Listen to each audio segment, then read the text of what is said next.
Prince মামুনের salon উদ্বোধন করতে গিয়ে পাবলিকদের মার খেয়ে আমাদের কি অবস্থা হলো দেখুন।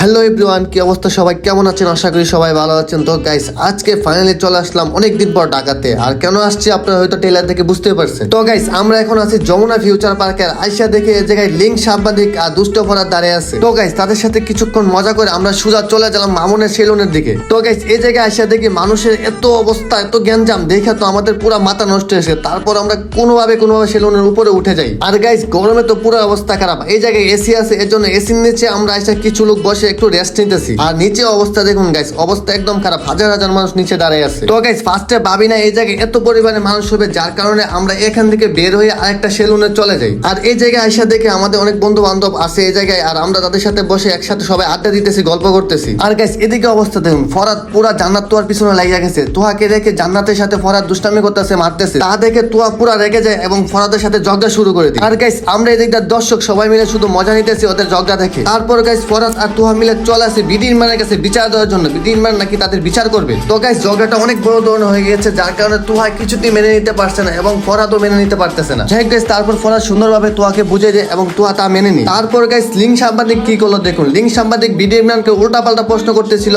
আর বিডি ইরমান খুব খেপে যায় এবং লিঙ্ক সাংবাদিককে ধরে মারধর করে দেয়। তো গাইস, ওদের মারামারি দেখতে আমার আর ভালো লাগে না, যার কারণে আমি মিরুরে চলে আসি এবং আমি নিজেকে একটু পুশ নিতেছি। আর এদিকে বিডি ইরমান বসে বসে চুল কাটতেছে, চুলে স্টেচ করতেছে। যাই হোক, এই সেলুনে ফ্রিতে পেয়ে সবাই চুল কাটা শুরু করে দিছে। আর এদিকে কাইসা ভাইকে ধরলো ফরহাদে, আবার ধরে কাইসার মতো কথা বলা শুরু করে দিল। আর এসব দেখে আমরা হাসতে হাসতে পুরাই শেষ। তো গাইস, এই লিজেন্ড লোকটাকে কে কে চিনতে পারছো অবশ্যই কমেন্ট করে জানাবা। তারপর আমরা এখান থেকে চলে যাই। তারপর দেখি এদিকে গনিয়া এসে ভিডিও শুট নিতেছে এবং ফানি অনেক কথা বলতেছে। যাই হোক, আমরা এখান থেকে সোজা চলে যাই নিচে। আর নিচে এসে দেখি মামুন চলে আসছে। আর এই জায়গায় হাজার হাজার মানুষ ভিড় করে ফেলছে। তো গাইস, আমি ভিডিওতে বলছিলাম আসলে আমাদের এই জায়গায় কোনো ঝামেলা হয়েছে, আসলে কিছু ঝামেলা হয়নি। এই জায়গায় এত পরিমাণ মানুষ ছিল যা একটা ঝামেলার মতো। তাই আমরা তাড়াতাড়ি করে উঠে গেলাম উপরে। আর উপরে এসে তো দেখতে পারতেছেন সামনে মানুষের একদম অভাব নেই, মানে কেউকে ভিতরে ঢুকে দেওয়া হচ্ছে না। তারপরে এত মানুষ, আর আমরা কয়েকজন পিছনে চলে আসছি এবং এই জায়গায় আমরা অনেক দুষ্টামি ফাইজলামি করতেছি। কি আর করে সামনের দিকে যাইতে পারতেছি না পাবলিকের জন্য, যার কারণে রিল্যাক্স এই জায়গায় দাঁড়িয়ে আছি আমরা। আর গাইস, দুঃখের কথা কি আর বলবো, বিডি ইমরান মেয়ে দেখলে পুরাই পাগল হয়ে যায়। দেখুন গাইস, কি শুরু করছে, মেয়ে পেয়ে পুরাই উস নাই। যাই হোক, আমি এসব ছেড়ে চলে যাই সামনের দিকে। আর আইসা দেখে এখানে মানুষ থেকে ক্যামেরা বেশি আর মিডিয়ার মানুষ বেশি।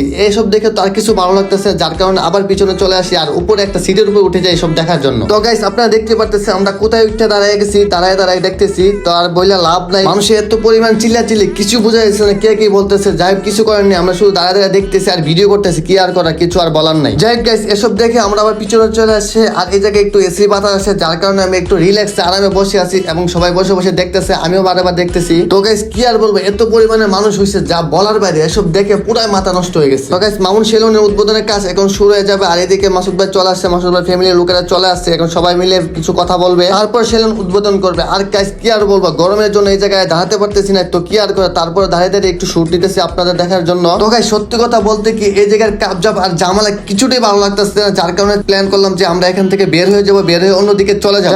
তারপর আমরা এখান থেকে বের হয়ে যাই এবং রওনা দিলাম বাড়ির দিকে। আর রাস্তায় এসে দেখি মামুনের আম্মু দাঁড়িয়ে আছে। তারপর আন্টির সাথে একটু কথা বলে আমরা আমাদের বাসার দিকে চলে আসছি। তো গাইস, টাটা।